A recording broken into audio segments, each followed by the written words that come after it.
welcome to the most overrated, underappreciated, most viewed, underviewed podcast of all time. Welcome to the Prince of Fresh Air. I'm of course your host, the beloved, the most charismatic man in entertainment. Beat that, Dwayne Around Johnson. I'm just kidding. I'm just trolling like usual. But it's been a busy week. And one of the coolest things about doing this podcast is I get to meet a lot of amazing people, a lot of interesting people, a lot of people who are putting in a lot of work in their career. So I'm excited about my next guest. And you might be wondering, who am I interviewing today? Who am I about to chat and have a great conversation with? Well, no need to fear. The most charismatic man is here to introduce him the proper way. He is a director, producer, and writer known for the women's sports drama EFC, which you can watch free on Tubi. Also, the Roku channel. You can stream it on Amazon, YouTube TV, movies. Go check that out. Amazing movie. It's one of those movies that I got to watch and is very exciting. And if you didn't get to watch it, go check it out. But it doesn't just stop there, because this movie alone has won over 30 awards, including Best Feature Film. And my guest I'm interviewing today, he won Best Director. He won the Best Director Award at the 44th Paladino de Oro International Sports Film Festival in December. He's an amazing guy. He's an amazing talent, amazing director. Please help me introduce Canada's own Jaze. Welcome. Thank you, Percy. That's quite the introduction there. That's you got me a little excited about myself, right? This podcast. Look, that's not about doing anything average. I want to make sure that you feel special, you feel welcome, and people often think I'm the biggest thing walking on planet Earth, but it's actually my guest. It's you. So welcome to the podcast. I'm looking forward to having a conversation with you and get to know you not only as a director and as a person, but to learn myself. Because I often say, when you're in a business like the entertainment industry, you never know everything. So let's get right into it, Jace. Because I could start off with how you got into directing. How did you get involved with the entertainment industry? But I want to start off with EFC, because it is one of your biggest works. And, as a fellow, entertainer, if you will, I always appreciate people who have put in the work, who have done amazing things. I want to, show a spotlight on that. So EFC, let's talk about that a little bit. How did you get involved with EFC? Well, EFC is something I've been living with for probably the past, I'd like to say maybe 8 years, since the inception of the idea to actually do like a women's only MMA film. And one of the reasons why it was exciting back then just to think about doing something like this is because when you look at the list of like the top sports drama movies, like the top 100, you can even go down to, I think I went as far down as the top 300 movies. There was no women's mixed martial arts film at that time, and it kind of makes sense because women's. I don't know. Are you a mixed martial arts fan at all? Absolutely, John Jones. Okay, so you know where I'm going with this, right? For when UFC started in the 90s, it was like mayhem, and the women's side of it was a slow evolution. But something was happening around 2015, 2016. I think just the perception was changing, I think, just around women in combat sports. And it just seemed like the right fusion at the right time. And even from a business perspective, we thought, okay, 6-7 years from now, what are people going to be talking about, right? They're probably going to be talking about women's mixed martial arts. And it's been great just to look back to see when we had the concept or the idea, what happened after that, right? Because there's a few that came out, like Halle Berry came out with Bruised after we started talking about it, which we were really excited for her, right? To do that, and then we came out, and now you're starting to see like this movement now with women in these combat sports film, whether it's boxing or wrestling, right? So it's great looking back to see we were slightly ahead of the trend a bit. So, and again, I know we're going to talk a little bit about business here, but from a business perspective, you're betting on a trend, and it's nice to look back and see, hey, yeah, we were on the right track, right? Regardless Right. of how we got here and all the bumps along the way and all the issues we had to persevere through, but we were definitely on the right track, right? Yeah. No, that's 100%. And we will get into the business side, but just to touch on the business side just a little bit, right? Because I think it's important, this film EFC, because it does shine a light on women's MMA. And I think oftentimes when people think of women MMA, they think of the Ronda Rouseys, the Chris Cyborgs, the Amanda Nunes, the real dominant women, especially Ronda. And I've seen, as a UFC fan, I've seen how the fan base treats women fighters. Not all, but a lot of them tend to look down on women MMA. And I think your film EFC helped change the narrative and change the direction on how people view it. And I think, we often live in a very male dominated sport, era, where, a lot of people consider like the LeBrons, the men as the greatest athletes, but there's a lot of women athletes, especially MMA, who are killing it. So for you, when you talk about the trends and, taking about chances on certain, trends and topics, was this something that you felt like maybe if you would have jumped on it, at the height of Ronda Rousey's, peak popularity and stuff, do you think it would have had a bigger impact, or do you think this was the right time because enough time has passed for her and also the UFC MMA to grow women's MMA? I think that we're still right at the early stages. I'm not even sure our film will even hit a peak for another 3 years. So yeah, you're right. If we maybe came out with it back in 2016, I feel like it might have been too soon, just because it was slightly before that huge, media rush where everybody was like Ronda Rousey. You know, I mean, I'm sure you were watching back then. I'd go to places and I'd see women coming to watch UFC to see this woman called Ronda Rousey, and they didn't know anything about it, but they were there to cheer for her, right? Right. Fascinating movement to watch. So you're right. I do see the fan base gets a little sour on her, but I think what she did for the sport is just priceless, right?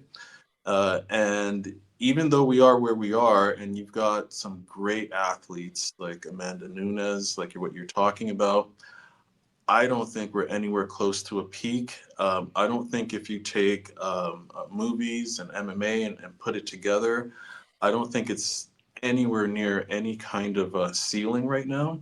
I think there's so much more room and so many more stories that could be told. EFC, for example, I mean, it, it's about women's MMA. That's the huge overarching theme, and you'll see the protagonist basically fighting for the future of the sport. So it's a little bit bigger than just like a fighter's journey, so to speak. It's a journey where they're fighting for the sport and the fighting for the future of the actual sport, right? And the biggest fight of all, even though the fight and stunt actions are great in the film, but the biggest fight of all actually doesn't end up happening in the octagon, because the future is on the line. So in that space, I think there's so much room for so many very different types of stories. Like if you looked at Halle Berry's film, it was a very different type of story than what ours was. But the space is so wide open. I don't think we're even nowhere near exhausting that potential yet, right? Yeah, that's beautifully said. And I think that's the benefit of, your film, EFC, because it's not chasing after Halle Berry's Bruce film. And I did, know more about, Bruce when it came out because she was using active UFC fighters, champions to be involved. So let me ask you a little bit, just to dive just a little bit into this.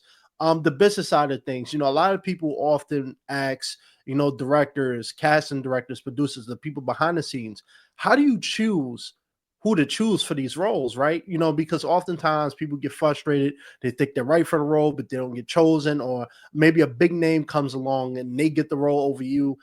So for you, when you looking at you know, even just regardless of EFC, but when you're doing a project, when you're doing a film, how do you go about choosing the role? Okay, so that's a great question, and I know there's going to be a lot of people in the field potentially watching this, and I'll speak to me personally, and let you know kind of what I do. I pay attention to a lot of people every day along the way to the next project. So I'll see somebody that's interesting. You know what I'll do? I'll go on IMDb. I'll add them to a tracking list for a potential role in one of the projects we have upcoming. So me personally, because I'm constantly keeping an eye out for talent, looking for interesting people, prospects here, prospects there.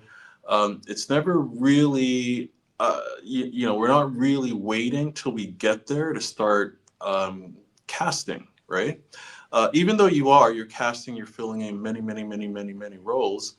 But there are a lot of people that, myself, even my wife, we've seen, and we're like, you know what? Let's keep an eye on whoever this is, because, hey, we have a production upcoming and we think they might actually be a good fit for a particular role. So we will, I mean, I guess you can equate it back to the old days where people would collect headshots and put it in a binder. But in 2025, all we got to do is go on IMDb, add a tracker, and we're constantly, they'll constantly be presented to us as they're doing stuff. There's updates, we get alerts. Oh, so and so's attached to this thing, so and so's attached to that thing. So you start to almost subconsciously kind of pay attention to that person's career, and then as the time comes, they're already in mind for certain things. Listen, maybe you don't end up casting that person for the role, right? Yeah. Uh, but there's ideas there, and there's things you're thinking about, like, oh, hang on a second, maybe this person could work really, really well in this other role we have here. So, and I'll give you a perfect example of what I'm talking about. And I'll just go back to EFC right now. So the lead in the film, Carly Rose, she, when I first met her, she came into the office, and literally she was moving to Toronto. She's breaking in on the acting scene. Before she walked in and I got introduced to her, we were thinking about launching a different film that essentially wasn't really viable in the market, so we kind of scrapped it. But when I first met her, right, I had this thought, or the vision I saw for her was, I saw her in these very messy kind of roles, right? Yeah. And we shook hands. I said hello, and she took off and went wherever she went. At that point, I probably didn't speak to her for maybe a couple of years after that. But I had her in mind for other things down the road, and I knew they would be crazy, they would be messy, they would be wild, they would be everything except what you would normally expect to see her in, right? And so obviously when EFC came, it was the type of thing, like you'll see her in some of the fights get really, really messy. Yeah. But it was really the next film after that, which actually we're releasing later this year, called Let Go. It's a psychological thriller.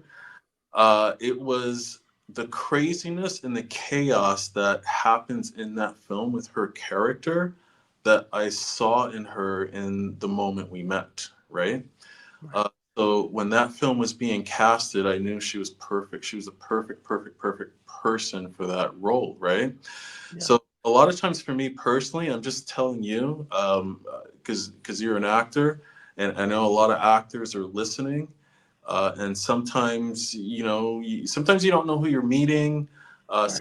you don't know what type of impression you're leaving, but it's really important sometimes when you're meeting people just to be a little genuine, just kind of be yourself, and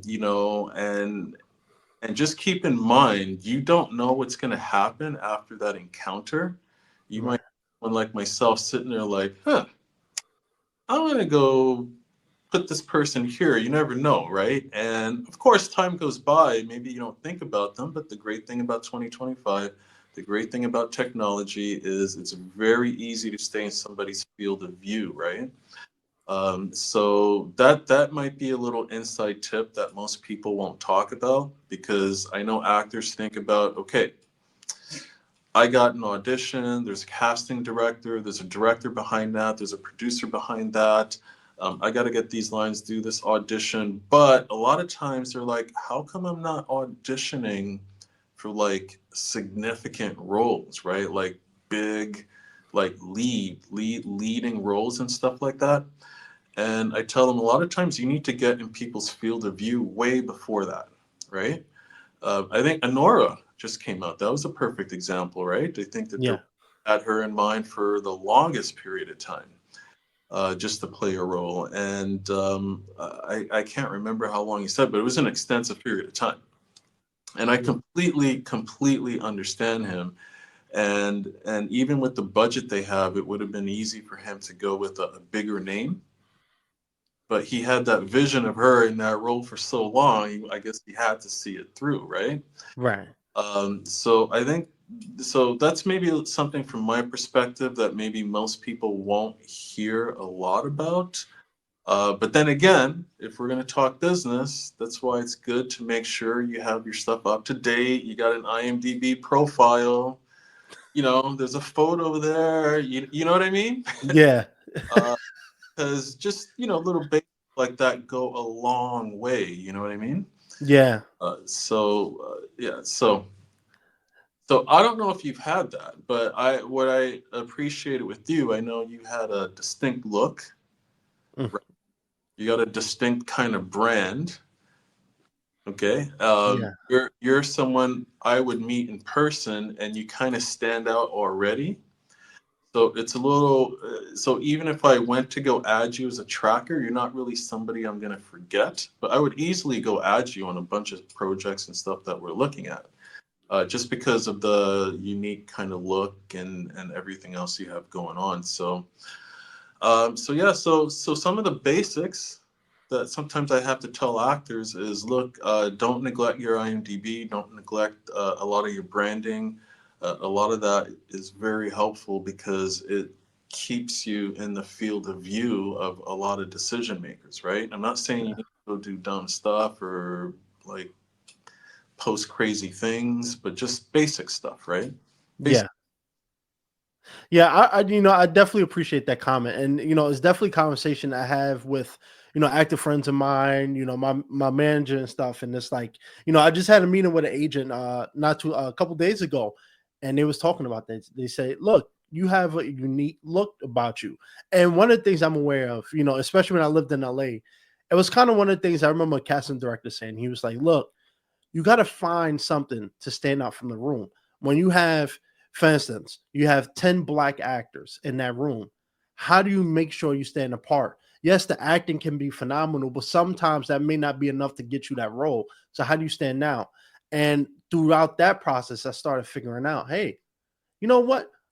Why not try something new? Why not try something different? Go out go out the traditional sense, the short haircuts, keeping it clean cut, that type of way. And I think this leads to another point. And I want to get into the business side because you raised a good point about branding. Oftentimes, when I talk to other actors, whether they're established or starting out or where I'm at, right? I often talk about you have to find something unique about you and present it. And one of the names that always come up, and I shout him out always in the beginning, is Dwayne The Rock Johnson. I've had conversations with people talking about, hey, why is he always in every movie? Like some people feel like he's not a great actor. Some people say, he just plays himself in every role. But the key thing that he found, Denzel found his niche because I wouldn't even call it a niche. Denzel is just that great. But someone like Dwayne found that, hey, I have this personality, I have this look. Let me fall back on it. I'm getting paid a lot of money. Why should I change that to try to find other ways to, make money? So let me ask you about that. how much important is branding is now than it was, 15, 20 years ago? I think in 2025, it's probably way more important than it was 15, 20 years ago, because if you look at the industry in general, right? The outlets 20 years ago were very narrow. So you had to rely on your agents or your managers to get your profile just in front of the right people, right? And if you weren't in the LA area, good luck, right? Just even getting to that point. We're in 2025 and everything is wide open. Yeah. And you can maybe say it might be oversaturated, but it's wide open in a really, really good way, in the sense that, yes, you're going to have a lot of people that you need to work with as a team. You're going to have your agents for sure. You're going to have your managers, okay. You're going to have a publicist, fine. But they're just part of, they're cogs in a wheel. At the end of the day, if you as an actor, or whatever creative person we're talking to right now, for example, you're in the front, right? So Right. you have an opportunity to expand your reach, sometimes maybe further than those agents or managers can, right? So one of the reasons why I like what you did, a lot of times we talk to new actors coming out of school, and we sit down and we tell them, look, you have to almost decide what type of actor do you want to be. If you want to be a lead actor, you're going to have to brand and present yourself a certain way, Right. right? You're just happy to do roles and this is a hobby and you're having fun, and then you go off and do something else, and then then you know what, you can act and brand yourself in a whole nother way, right? So you need that plan. And in 2025, where you have the opportunity to have so much exposure, it doesn't take a lot sometimes, right? Right. Your branding is almost preparing you for the opportunity. You just don't know anymore where things can come from or how they happen, or what have you, right? So Yeah. you got to find your thing, whatever that is for you, and you got to run with it. I agree with you. I like Vin Diesel, Dwayne Johnson, Vin Diesel. Listen, I hear a lot of things said about Vin Diesel, but I laugh because he could be one of the most financially successful actors in the past 20 years. Probably nobody's given him an award, right? But but come on, he has something that works for him, a certain style, a certain look, a certain everything, and people keep paying for it. So great. Why does he? Yeah. Why would he have to change, right? Right. I like that whole franchise. I go there to see Vin Diesel too, in all his glory. I'm very entertained with those films. You know what I mean? And same with Dwayne Johnson. And listen, if people are paying for it, why would they change anything? Arguably, take all the awards away from anybody financially. They're some of the most successful, if you want to call them actors or performers in the industry. So they're doing something right, right? I know the contrast to that, where people say, "Well, you got to be careful. You might get pigeonholed." Right. Okay, that's a potential too. And then sometimes people rebrand to expand out. I've seen that happen too. But everybody's different, right? That's why you have to sit down and figure it out for yourself, right? I mean, I've heard even Will Smith talk about in interviews. That's what they did. He sat down with his team and said, "Look, I want to be a lead actor, but not just the lead. I want to be that lead at the highest level. Let's come up with a plan on how we're going to do it." You know, Right. no different for the actor coming out of school, the actor maybe that's been around for a while, and even the guys at the top too. They're constantly having to adjust, sharpen, maneuver. You know what I mean? So you made some great points. I think actors in 2025, one of the things I recommend is they try to position themselves into productions way before they even start, right? Don't wait till you're getting an audition sheet. And some people say, what do you mean by that? Well, a lot of things get announced every day. Productions are getting announced every single day. We've already announced a few productions on our own. It doesn't take that much work to just go figure out, okay, what is this production? Who's involved? Where are they? How do I get a hold of them? 2025, you can get a hold of a lot of people. Um, People always, we get a lot of emails from actors saying, heard you doing this. Can you keep us in consideration for this next film you're doing, et cetera, et cetera, et cetera. And guess what? We don't necessarily respond to everybody, but we do. We do. We keep them in consideration for other stuff that we're doing. We have a pretty extensive list before we even call a casting director in terms of people, you can tag and move on that and so forth. Now, the other thing is that I feel like things are changing. I'm a different kind of director. Yes, I see you. I can see a lot of. I'll use you as an example here. Did you see Loki season 2? I think Jonathan Majors played Kang. Kang, Yeah. but before he became Kang, and he had a little bit of a nerdy kind of look, which was interesting. And I like the casting on that because I like going against the grain because they didn't cast, at least for that part, it was him before he became Kang. They didn't cast them because you look at him, a muscular guy, he could be the Black Thor or something, right? Right. It's very easy. But they put him in a very different type of a role than what you would have expected, and I really liked seeing him there in that role. But I would take someone like you, for example, and I could see you perfectly in that role, right? Most other people would say, "Oh, we could peg him. We can get him. Just put on a few glasses. We can get him to be this antagonist." You probably heard that a lot. Yeah. I would probably go the other way, right? So I know there's a lot of, I feel like directors, casting directors, visionaries out there, they can see that potential. You just have to give them some stuff to work with. You know what I mean? Different looks. Again, 2025. It's not hard to do some clips or a one pager where you're dressed in different characters that you see yourself being able to portray, right? Right. Because others, and I'll go back to our lead in EFC. Um, I had suspected when she was coming into the industry, a lot of the casting directors would just look at her as the girl next door. Right. Like, wouldn't be considered as an MMA fighter. Like, are you for real?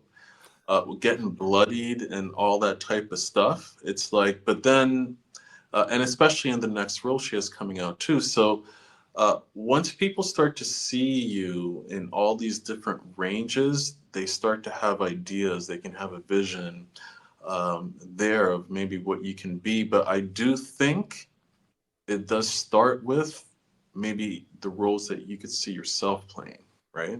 Right. Your dream roles, your ideal role. I mean, obviously, there are things, if I was an actor, there's a certain type of role I could probably do with my eyes closed. Okay. There are other types of things I could probably never really achieve. uh, and there might be things that I would like to do. But uh, doing the Joker role is probably not a role I would excel at. Me neither. So Yeah, but some people will, and some people really, really, really try to ascend to it. So I think you got to start with one, just understanding yourself and the roles you see yourself in, the types of roles you want to play, and then it's easy to project that onto other decision makers, casting directors, producers, and do it as early as possible, right? um, we get emails sometimes and people are like, well, I see this production and I read about a particular character that was discussed somewhere in an article or on a podcast interview, and we've literally had like actors like pitch us on stuff, which I think is great because we're in 2025. You don't have to wait for people to come to you. You could reach out, right? Right. So I'm all for that. Just people reaching out, um, and it's not just actors; it's all creatives as well. I'll go back to EFC again. Perfect example. You would think doing a women's mixed martial arts movie, the number one thing you would think about is who's going to be your fight and stunt coordinator. Right. Well, I never worried about it. I just always knew the right person would show up. We didn't even put a call out to find anybody. Never said anything to anyone. Just believed somebody was going to show up. And our fight and stunt coordinator literally reached out to me out of the blue, only because he heard through somebody that, hey, we were developing this women's mixed martial arts film, and he said it's always been my dream to, to do these fight and stunt choreography for women's mixed martial arts. So he got a hold of me. We talked before I even met him. In the first 30 seconds, I knew that was our guy, right? Yeah. And as you go into his background and experience, it was like a total no-brainer. But he had reached out, right? And that's kind of what I mean, right? Um, and it's not just limited to actors. I think it's everybody in a creative field, right? Yeah. And that's what I mean by the advantage in 2025. It's not like 20 years ago where the access was more narrow and you had to rely on certain people to get you through certain doors. You know, Yeah. the game's changed. Absolutely, it has changed, and one of the things I want to throw something at you in a little bit. Some, Anthony Mackie went viral off for talking about this, but before we get into that, I want to ask you, what is a director, right? Because I often get people, especially even other actors, they just think that all you do is direct movies. They think of Michael Bay, Quentin Tarantino, Martin Scorsese, and they think, hey, they're just famous for working with famous actors and directing movies. Now, I think as actors, the business side is the most important thing because you could be very talented, but if you don't know the business side of things, it's going to be hard to succeed. So for you, how would you define a director, and what are some things that you look for in actors, right? Because people think that just being a great actor is important, but I think one of the biggest things is coachability. But I'm not a director, so I'll ask you, what is a director for people, or just to clarify, what is an actual director, and what do you look for when you're looking at potential talent? Okay, so I might take that back a bit because there's various types of directors, right? And we're talking specifically feature films where essentially that director is the one breathing life into that concept, idea, that production from start to finish. I'm talking about from the time you put the script in his hands to the time that it wraps post production. That person is obviously with a team, of course, but obviously you're following a director who has a vision to bring this thing that's written on paper to life, right? And within that, I think you have a lot of different types of directors. And I like to look at myself more as I'm more of a collaborator. I like to collaborate with everyone involved, all the creatives, the actors, the directors of photography, the whole team to breathe life into something. But at the end of the day, somebody is steering that ship, right? So even Yeah. though you are co-creating with all these people, there's still one person with their hands on the wheel when it comes to that creative side of bringing it to life. Obviously, the producers have their hands on a completely different wheel, Right. right? And you need both to be in sync to actually get to the finish line. But essentially, you need the director there to bring that creative vision to life, right? TV could be a little bit different, but we're talking about feature films here right now. So for actors, I've met a lot of great actors, and all the actors I've worked with so far have been just phenomenal. One of the things I like seeing in actors, and for me personally, in terms of my directing style, I like to let actors actually do the work, right? Right. Because they're being casted for a role, and you're asking them to breathe life into this character, right?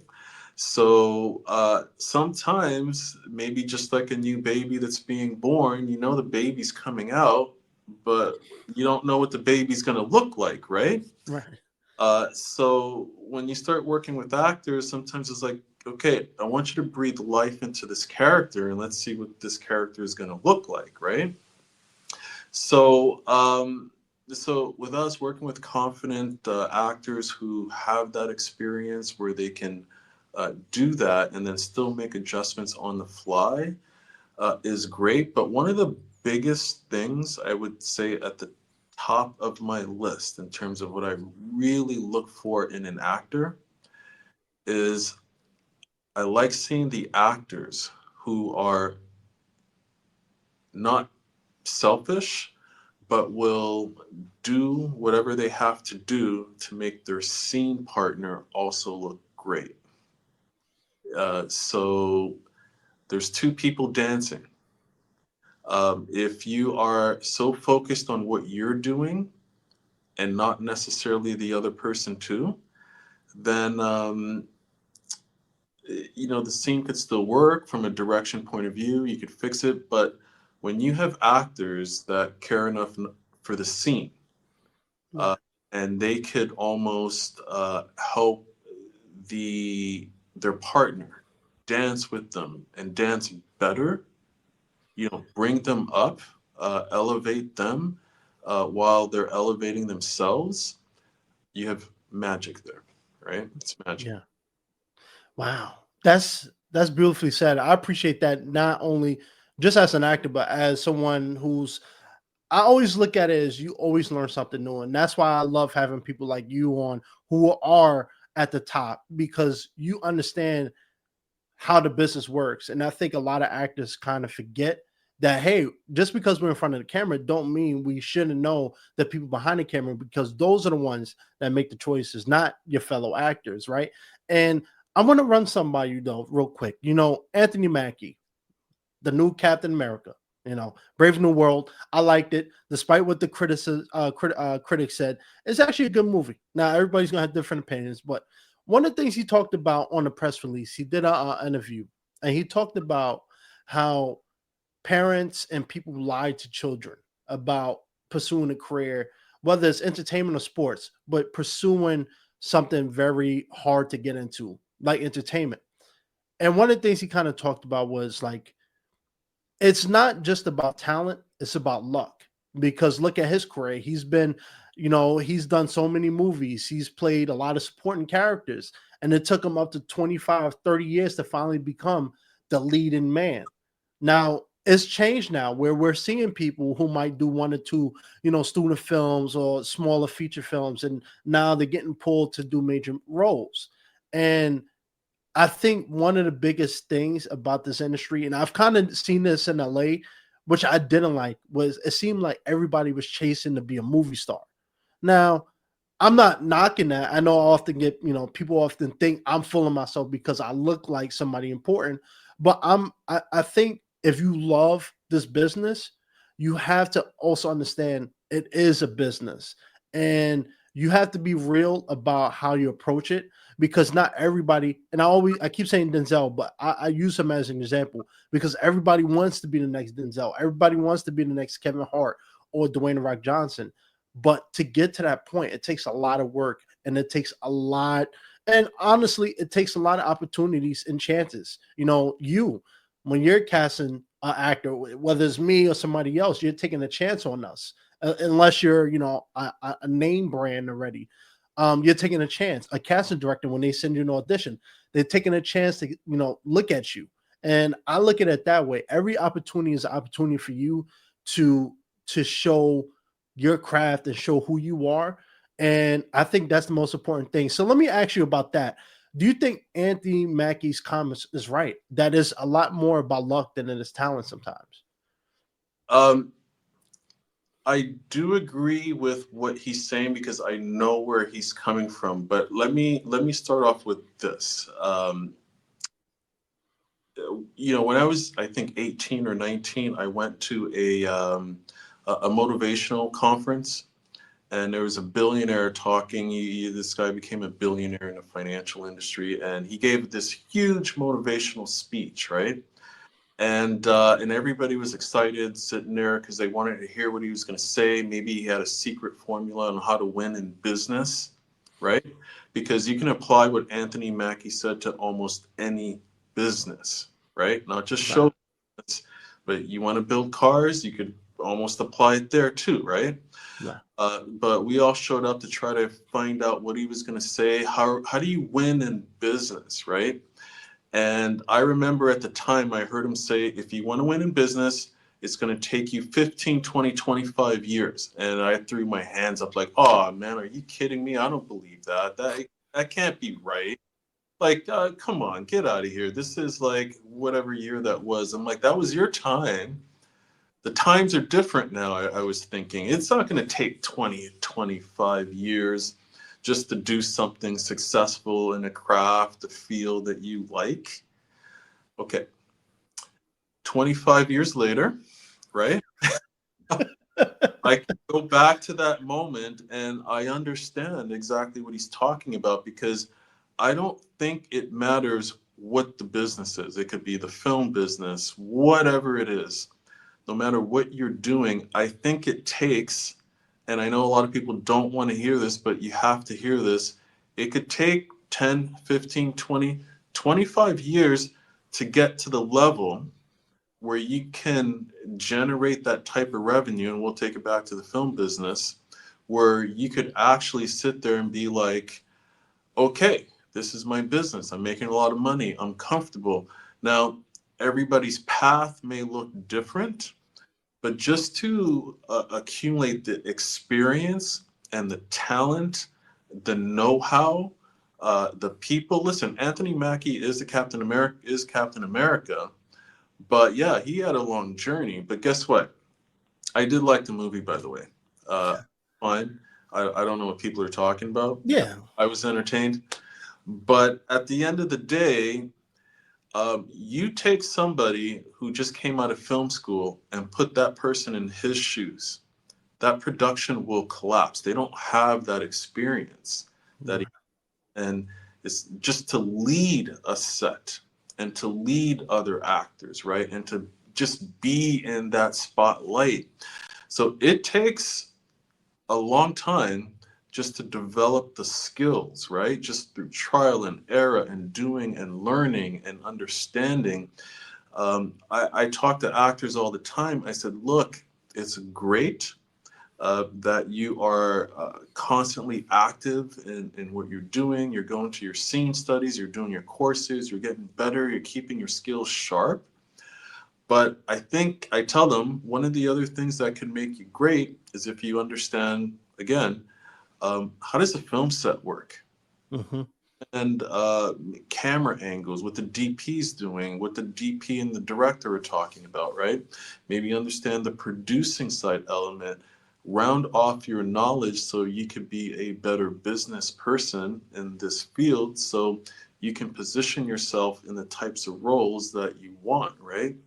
So I believe the consensus is it takes time, right? Yeah. And sometimes people don't want to hear it might take 20 years to develop the skills, the contacts, the know-how, the experience, the everything. And granted, some people might get a role and skyrocket overnight, but it's not a guarantee, right? Right. I mean, there is that. So yes, he's right. It is luck, but sometimes you got to be prepared for it. You Yeah. And where does all that preparedness comes? It comes from all the years of just like doing it and studying, understanding, developing the skills, the experience.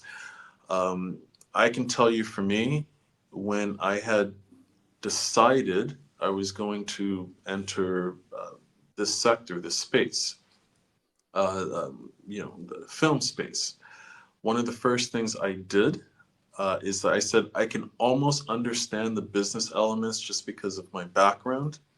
I could pretty much almost put it together, but I needed to understand the other side. How are these things made? What's the process, and why does it cost this much money and not that much money? Why are they shooting in this country and not that country?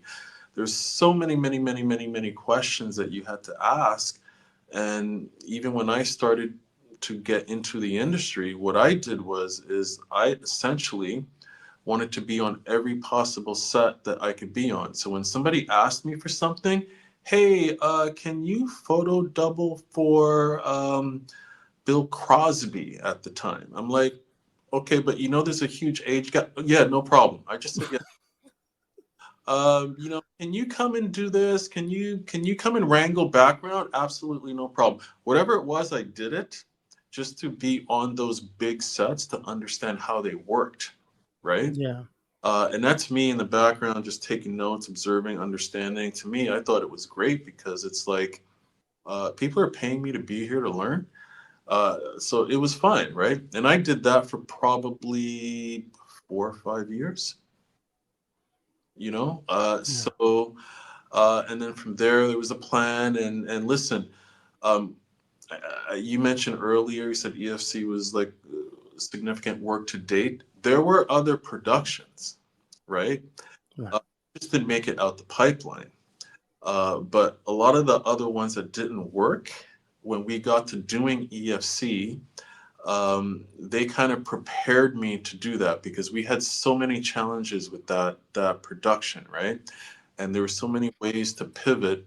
Uh, People commented to me afterwards. They said, "I have never seen a director so calm on set with so many challenges that you were faced with." And to me, I'm thinking, I've seen worse already, right? So all the challenges we had, losing a third of the story, the snowstorms, all kinds of craziness that would go down. For me, because again, actively working, we were doing other things. There was experience there to actually go on a set like that and actually get it to fruition, right? So I think, just like me, 25 years ago, I didn't want to hear stuff like, "Oh, if you want to win in business, it's going to take you 20 years." So when we talk like that today, I understand why people don't want to hear that because we're in 2025. Like, no, it shouldn't take that long. Uh, Right. no, I should be able to get to the top by next year. And I'm like, no, it's not going to work like that, right? Yeah. It's you have to put that time in, and a lot of times I find people just give up. They can't get there. They're frustrated, throw their hands up, they go do something different. And some of them keep going, keep going, keep going, keep going. All of a sudden, boom, luck. Yeah, it was that level of preparedness when the opportunity was presented to the person, right? Yeah. So, yes, I do agree with Anthony Mackie in the sense that um, in any business, um, listen, if you want to start a tech company and you're going through the venture capital route to get funding, a lot of that stuff is, yeah, you have to know people, right? Yeah. But does that mean that if I have something really good that I can't try? No, it might take a little bit longer, right? You got to break through a little bit more doors. You got to probably, run faster. You got to do more things, but it's not out of reach. Not in 2025. It's not out of reach. It's just going to take maybe a little bit more time. And as you're preparing for it, things happen. You meet people, introductions are made, things are going on, and eventually you either get there or you don't, right? It depends on the individual. So to one degree, yes, he's right, but I would apply what he's saying to every industry. And then after that, I would say, well, are you going to let that stop you? Right. That's that's this is a loaded subject. It's a loaded question. And it's one of those things where it's like it really just comes down to you as an individual. And I think oftentimes one of the points that you made is I think people get failed because it's a business of politics. Let's just call it what it is. You have to rub shoulders with the right people. You have to be, someone that people want to work with. You have to show up and be prepared. You have to make sure your materials are on point. And that's why, one of the things I often see casting directors, I watched an interview with Sarah Finn and the Russo brothers. And one of the things she talks about when she sees new actors and stuff like that is, let me see you as a person. Let me see you when the cameras are off. Because one of the things I want to see is that where we can be here. If I feel like the energy is not there, if I feel like I can't work with you, if you're clashing heads, if you have an attitude of ego, we can't do anything. And then when you pass it on to the director who ultimately makes that choice, it makes them in a bad light. And now you got to make the tough call. Then the actor's mad at you. Not that it's going to hurt your career, but for the actor, you really have to understand that this is a business. Now, 25 years, do I want to wait that long? Absolutely not. But I've seen though in the last 7 years since leaving theater to TV and film now, it has definitely been something that I'm glad that I've taken my time on. Because yeah, when you're starting now, especially when you have training in theater and all that stuff, you think, oh, I'm ready for the big leagues. And I remember one time, this was 2017. I was doing background for HBO show John Voight. For people who don't know, Angelina Jolie's father. I remember he was. We were doing. I was background for underground boxing club scene, and the director said cut. So we're sitting around. They're changing the lights, and I go up to John Voight and I asked him. I said, I'm a big fan. And he asked me what I was doing. I said, yeah, I'm an actor, just trying to learn. And he said, and I asked him, I said, what do you recommend I do? I don't want to do background for the rest of my life. What do you think I should do? And he said, you're in the right place. You have to pay your dues. You have to learn the craft. You have to understand the business. And you have to put in the work. You're not going to make $25,000 when you first start. You're going to have to do the free work. You're going to have to put in those hours of long nights, understanding how sets work, understanding how a film set moves, because it's not the same as a theater play. It's not the same as a student film. There's more money involved. There's more people involved. There's a lot more pressure involved. And it's not something you can just wake up after a couple classes and go and replace Denzel. That's just not happening. And so I, I want to touch on something. We could talk about this all day. You've been making a lot of good points, but I want to talk to you about something. This is a major concern, with the industry. And it might be different on your side, since you're in Canada.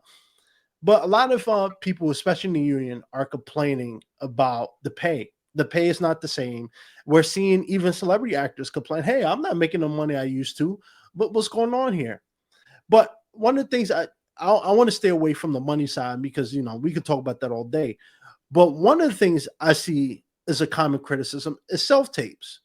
Now, I've gotten used to them. I enjoy them, and when I get in the room, it's weird because I used to love going in the room. Now I'm just kind of like, I like doing the self tapes, but a lot of people are complaining that self tapes has ruined the industry because, one, you don't get the human interaction with the cast and directors, with the directors, the producers.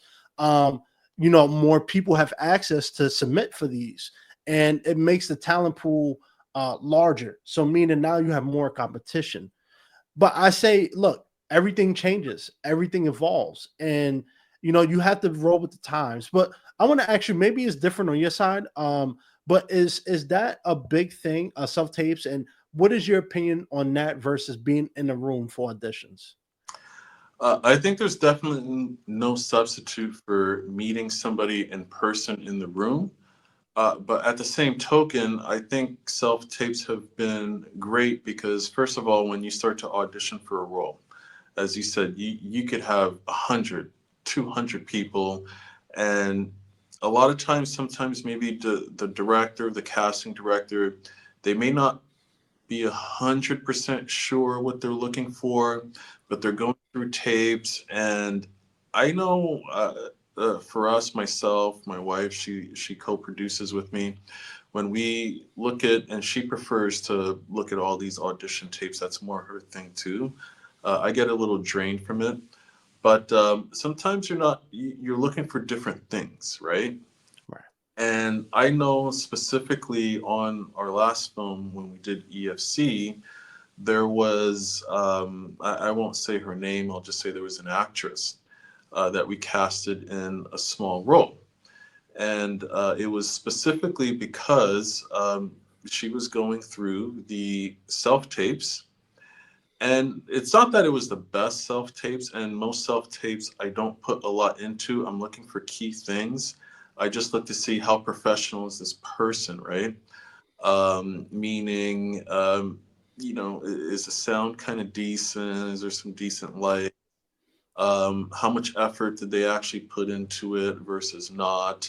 So I'm looking for a little bit more things than maybe what people would be looking for. If they hit it out of the park for some reason, they did some kind of performance that was like, oh my God, wow, that's great. Never look for it though. Just looking for all the other things. See, is this somebody we should bring into the room to actually have a conversation with and then see in person what they're capable of doing? That's more what I'm looking for. But what my wife had found at the time is she saw an actress and she said, "Hey, take a look at, so and so. I feel like there's really, it was raw.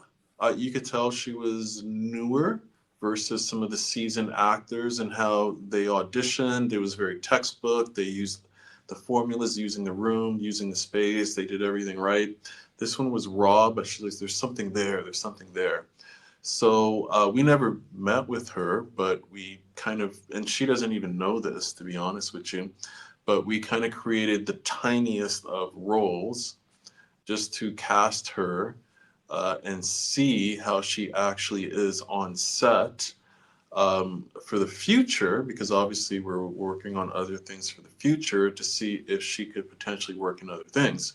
Right. Uh, and post that, it's been interesting to watch from a distance to see how her career started blossoming, right?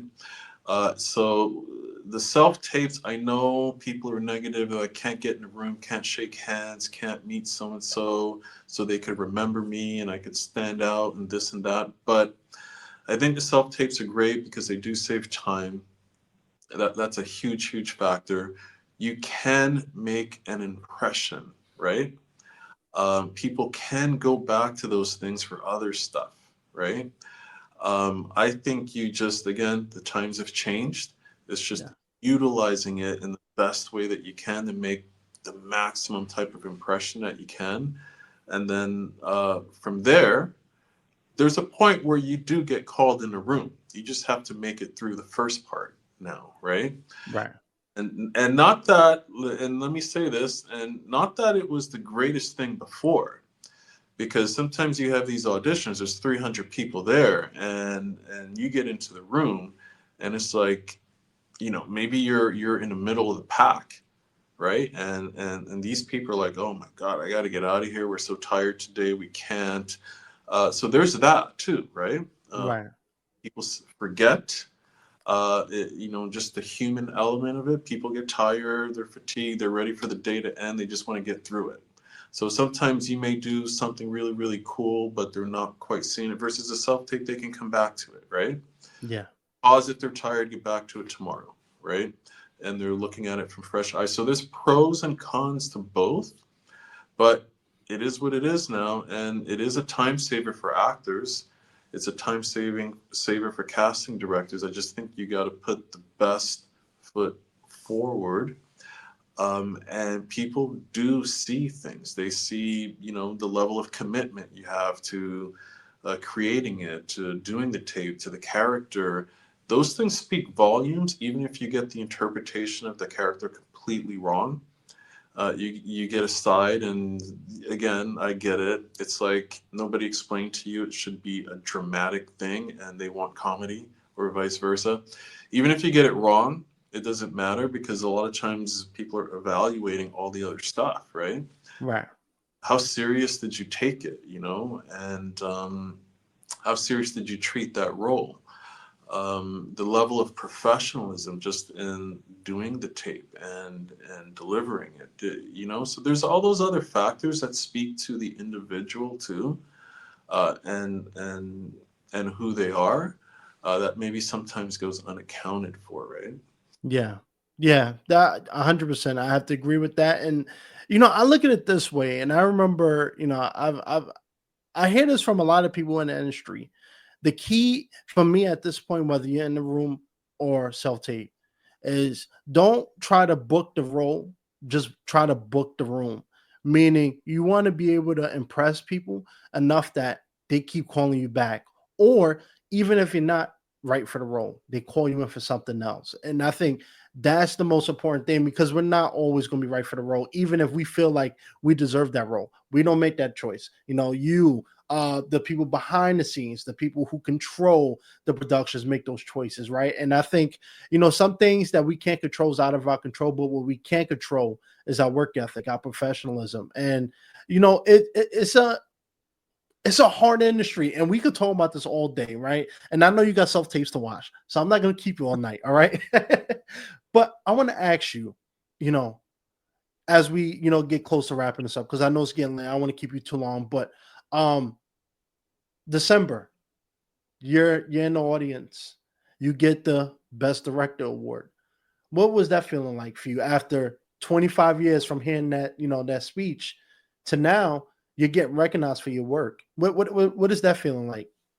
So that was really interesting because, for those who may not know what you're referring to, in December, we were at the 44th Paladino Doro International Sports Film Festival in Italy.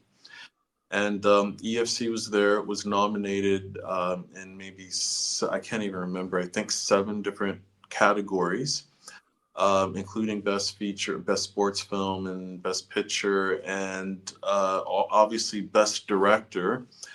And I was sitting there because we had the cast and crew from the film there. We had a good team, but sitting in the theater, it was a very beautiful, very old theater in Palermo, Sicily, and one of these very old like opera theaters, you know, with the ceilings and just the plushness of it. And I actually kind of my attention got lost for a moment because I'm looking up in the ceiling at the balconies. The place is packed with people. There wasn't even an empty seat there, and I'm thinking, who are all these people, right? And Yeah. cameras everywhere, the whole thing. It was something just to kind of sit back and just be like, wow, this is like something, like whatever is happening here, right? It was a moment. So while I'm in my observation, obviously they're announcing this award for Best Director, which somehow I missed. I heard EFC, I wasn't sure what category it was. And so I was already a little bit lost at that moment. And they announced the winner. I guess somewhere in there they said my name, and I didn't hear it.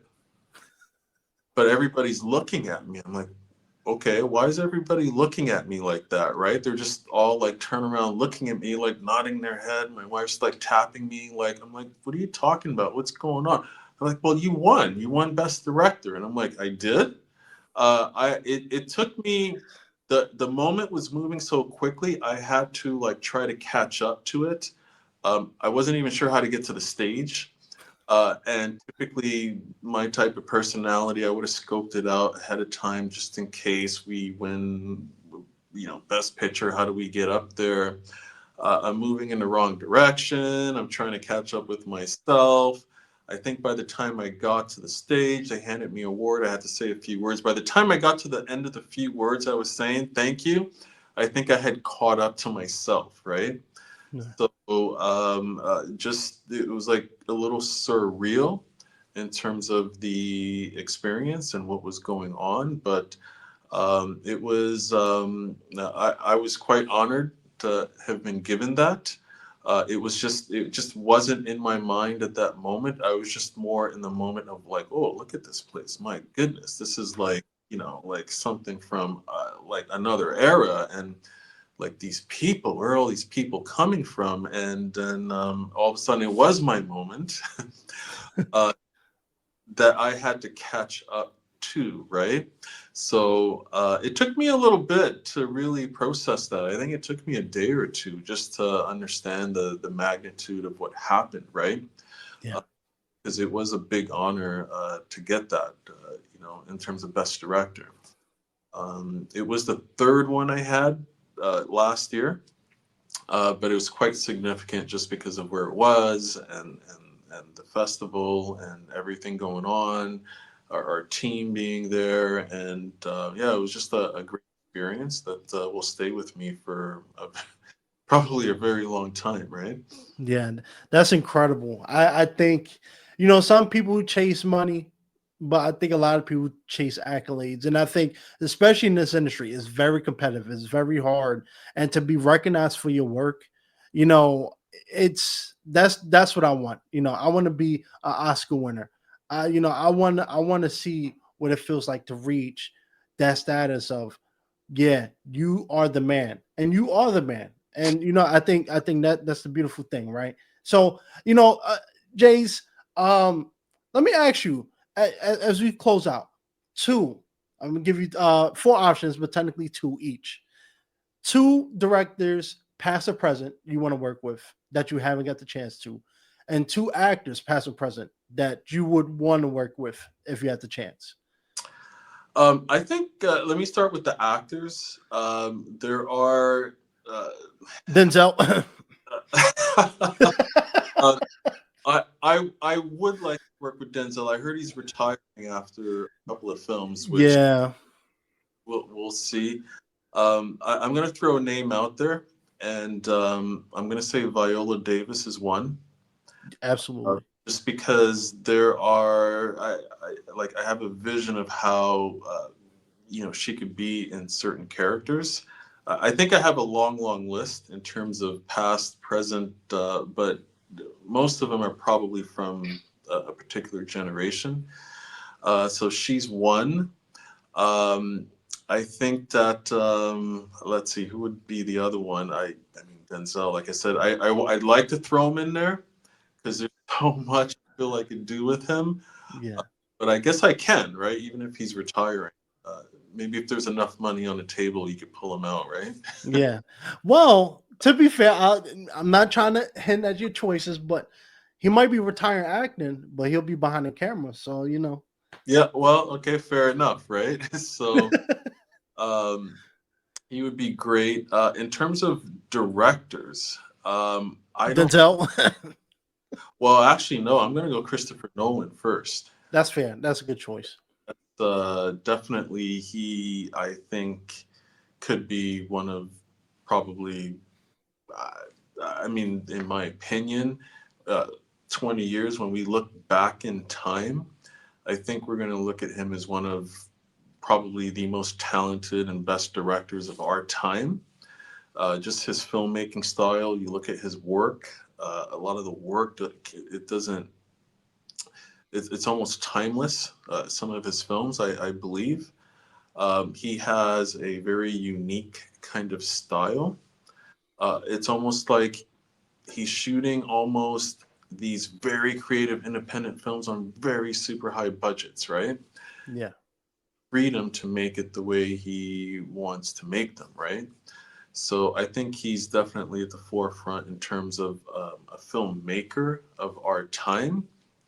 And Daniel Day Lewis was somebody, I know he's retired too. I would have definitely uh, just fly on the wall on his sets and watch him work. He's another one I would add to that list. I guess Yeah. that's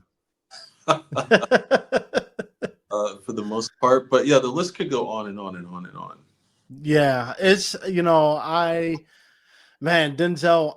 Funny story actually, and I know it's been enough time so I could talk about it. But normally we don't talk about auditions, right? But last year was one of the most coolest experiences of my life. I remember I was just done editing an episode for the podcast, and my manager sends me email and it's like, "Hey, you got an audition?" So okay, so I look it up, and when it's involving big names and stuff, they keep the details hidden. So all I see is Spike Lee. I'm like, okay, all right, this will be a nice project. So I research, and that's part of things I think for most actors need to do when you get an audition. Do your research to figure out what the project is, right? Because not to give any spoilers or anything, but to understand the tone, who's attached, what just to understand the core things. So I'm researching. I'm like, okay, I see that I have a scene, multiple scenes with this one actor, one character in the script. Turns out it's Denzel. I didn't get the role, but man, I was right there. I was right there. But man, he's definitely my favorite actor. I hate, I was going to ask you this earlier. I was going to say, who do you think is better, Denzel or Will? But I don't want to have that conversation. I've done it before, but I think they're just both great at their own right. Yeah. But I think Denzel for me, top number one choice. I would throw Chadwick Boseman. I was considering Will Smith, but there's something about Chadwick. He's another guy who, for me, when I think of great actors and people who chew up the scenery, he was another one that did that. Directors, I'll throw you on there, because I'm waiting for my role. All right, just throwing it out there. Okay, IMDb. yeah. I'll get on that. Yeah, you know what? I gotta say, I don't know. It's weird because everybody's different, but because honestly, I'm a superhero guy. I gotta throw Zack Snyder slash the Russo brothers. Um, and I'll throw. Hmm. I was thinking Martin Scorsese, but I think I would probably do Michael Bay. I like. I know for my size, my skill set, what I will probably go out for and do will probably be more in the action stuff. I'm not a crier. I'm not about to win an Oscar for most emotional scenes. So let's just work with the big blockbuster, directors at this point. But Michael Bay's up there. He may be underrated sometimes, I think, but when it comes to like he's put out some really good stuff, right? So yeah, I've always been a Michael Bay fan myself, right? yeah, Despite what anybody says, I've always appreciated his work. And what do they call it? Scorsese, the spectacle that he can create yeah, cinematically is just insane, right? So yeah, he's definitely on my favorite. And just a side note, I have to say, Denzel seems to be that guy yeah, everybody always seems to point to. Whereas um, I was influenced because I was on a set that he was on, and I saw this and his performance, and it just like took. I heard Terry Crews. He seems to be that one guy that seems to inspire. I hear his name all the time from everybody, every walk of life, and he seems to be like that guy. Like I see him doing theater now, Jake Gyllenhaal, which I think is great, but he just seems to be that guy that really has inspired a lot of people, like a lot of people, right? yeah. It's I for me, I'm one of those actors who take the time to understand people's backstories, how they got to where they are. And Denzel was my early on inspiration. He went to Fordham. I grew up near Fordham. He was a garbage man up in Yonkers.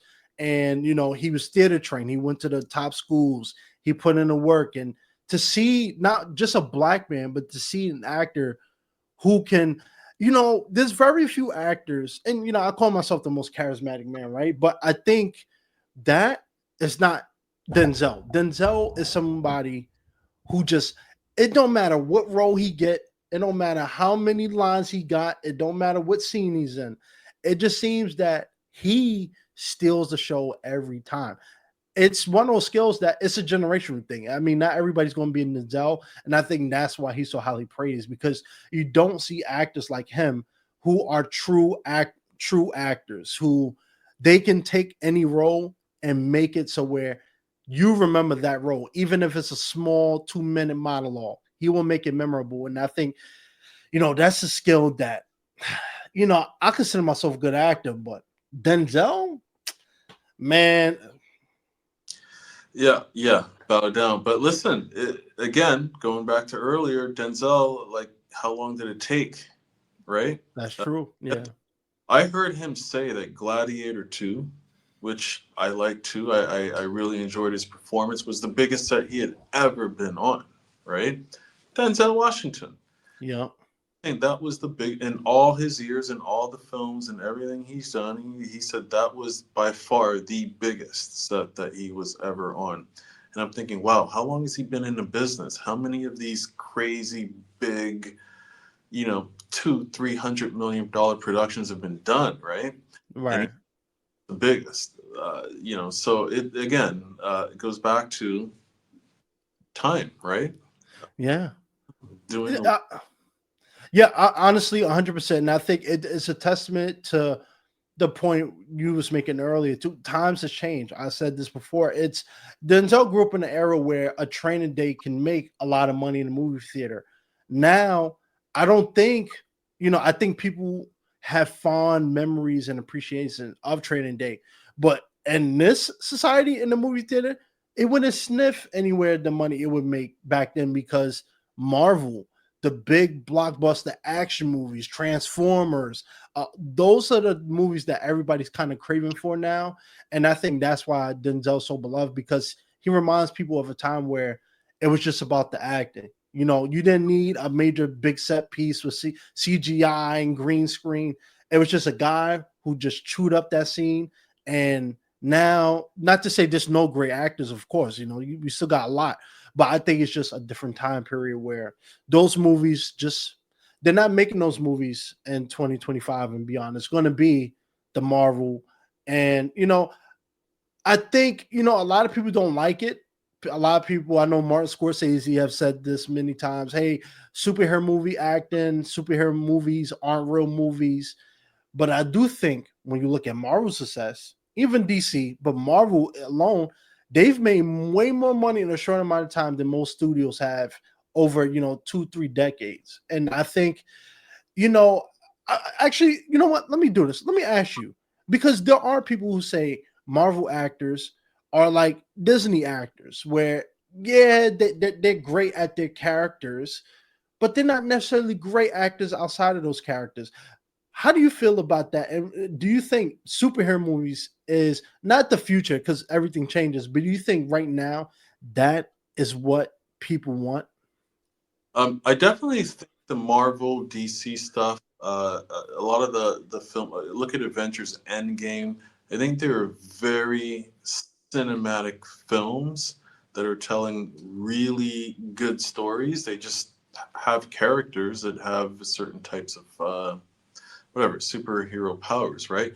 But I'm not going to take away from that work, because they're doing work at a very high level in terms of cinema. They're creating an experience, right? So you have to definitely give that to them. And I don't believe that, like, for example, Robert Downey Jr., everybody knows him from Iron Man.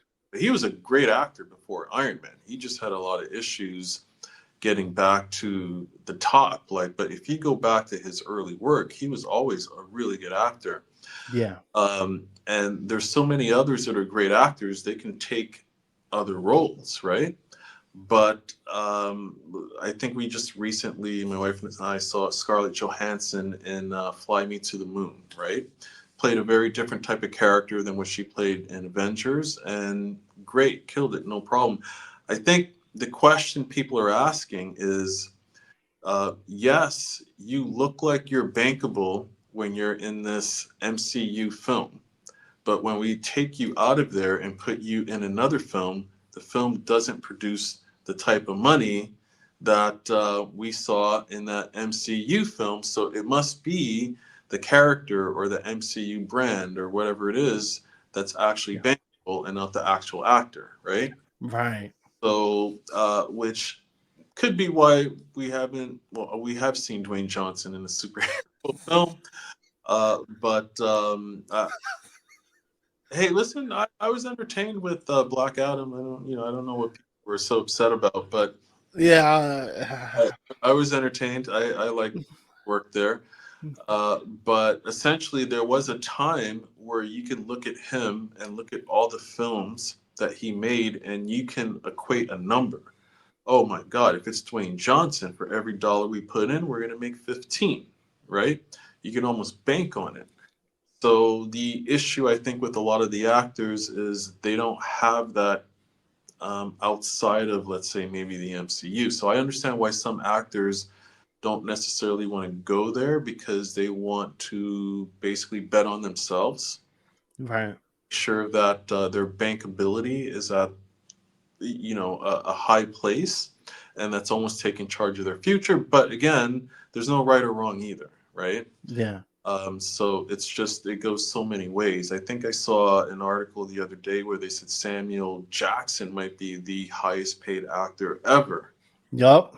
Uh, and obviously, we've seen him in so many roles before the MCU, but he's had a string of 7 to 9 films there and has gotten paid really, really, really well.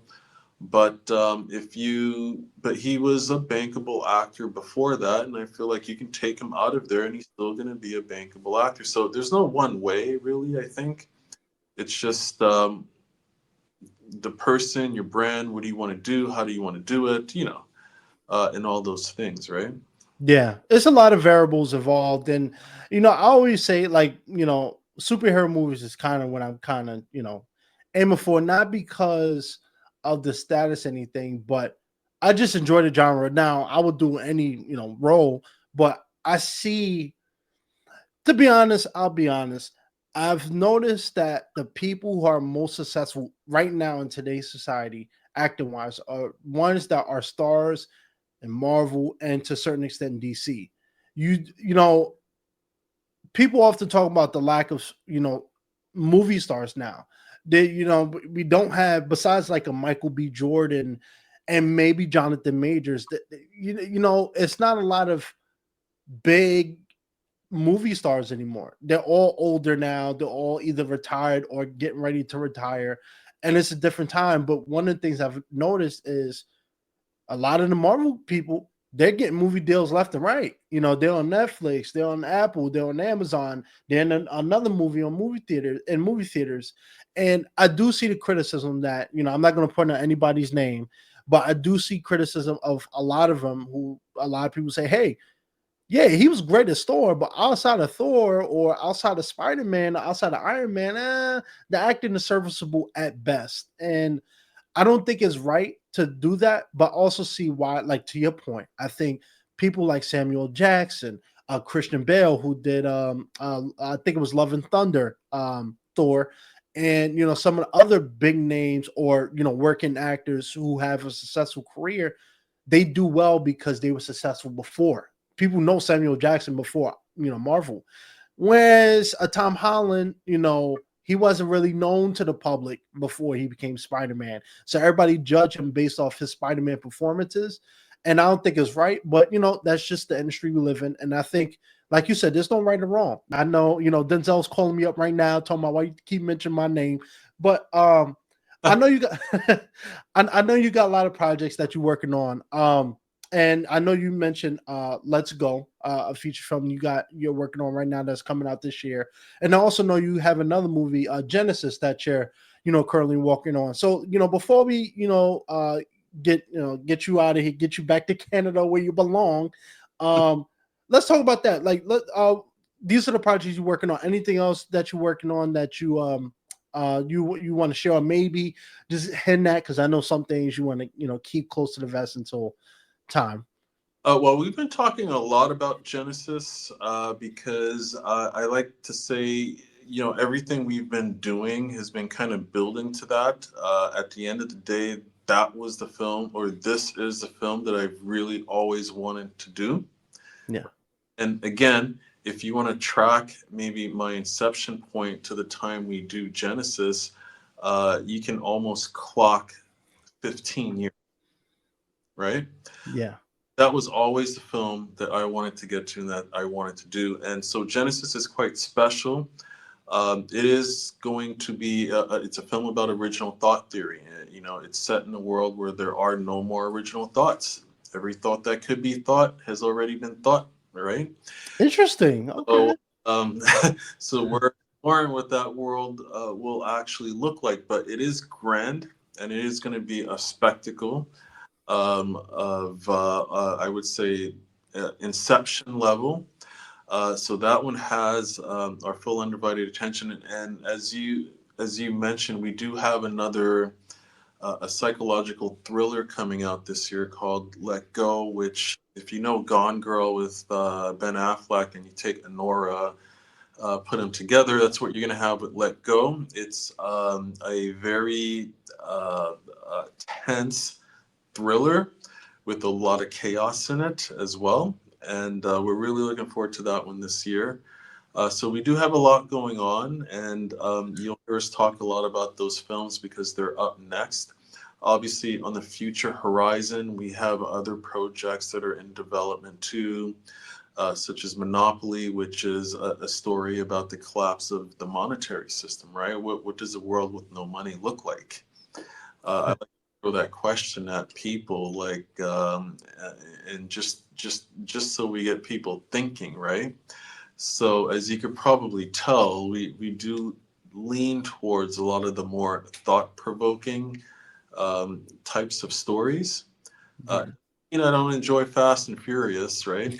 Bad Boys. I can go from one spectrum to the other, right? Uh, but um, but yeah, so those are coming on the horizon. Just pay attention to that. Again, like Genesis, that's a little bit of ways, and Let Go is out later this year, right? Yeah. That's amazing. And I can't wait to see Vin Diesel in your next project, dog. Um, and listen, you always give credit where credit is due. When you look at those franchises and how successful they have been, and the amount of money they have generated, the interest in the fan base, you just like kudos, right? Yeah. I mean, I know we're getting close to time here, but again, look at Fast and Furious. They started with a bang. A bunch of the films just weren't that great. The franchise looked like it was over, and Yeah. they brought Dwayne Johnson in to the whole thing around, right? I had one story that's kind of funny. We kept Let's bringing hear. up Dwayne Johnson a lot, right? Yeah. And I'll tie this because maybe in the future, you never know how things work, right? Right.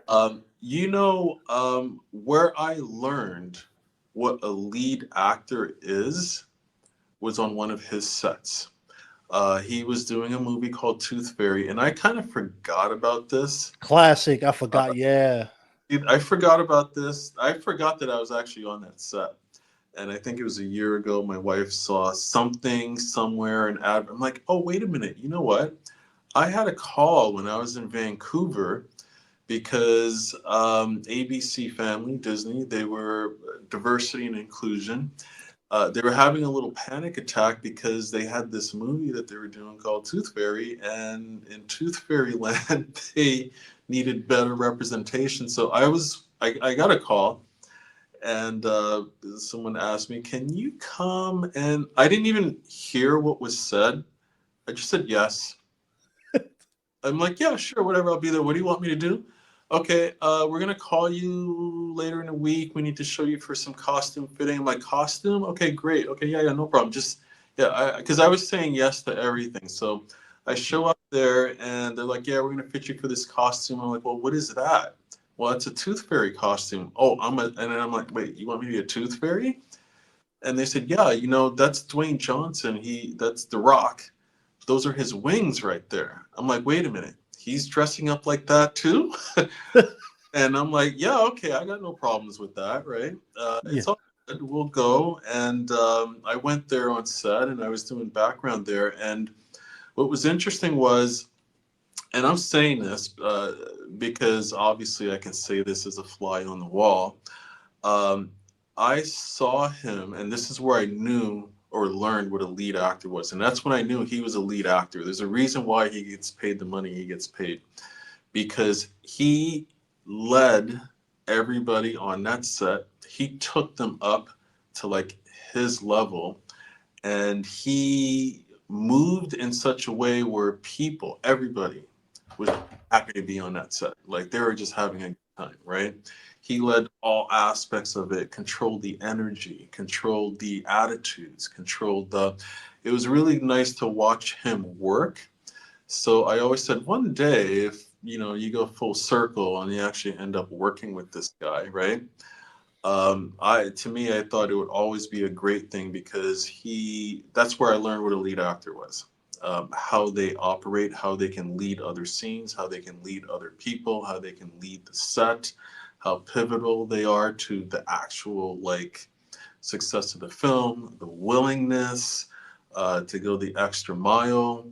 I saw the total contrast on a different production. That's why it stood out so much to me. But I think a lot of times when you're not in the industry and you're not paying attention, you don't know those things, right? Right. And you don't see those things happening. But then that's why these guys get paid what they get paid, and a lot of that doesn't happen overnight either, right? Yeah. So, but yeah, you never know. There might be a day where end up working with him. You're on set, and you guys have a scene, and he's doing a rock bottom with you, right? And and I get to direct that. Yeah, right. It all comes full circle. And then Vin Diesel as the stunt coordinator. Right? Yeah, we'll call Vin on that one. Yeah, right. That's a wonderful story. That's crazy. And you know what? It goes to show, because that movie has to be like 20 years old. And, look where he is now. It's crazy to think that's him back then, because he looks nothing. His career has nothing to do with that anymore. Like I said, I keep saying we're gonna wrap this up. I keep saying we're gonna wrap this up. When the director says cut, you cut. But I'm not a director, so in order for us to end this properly, you gotta say cut. All right, let's cut. Yeah.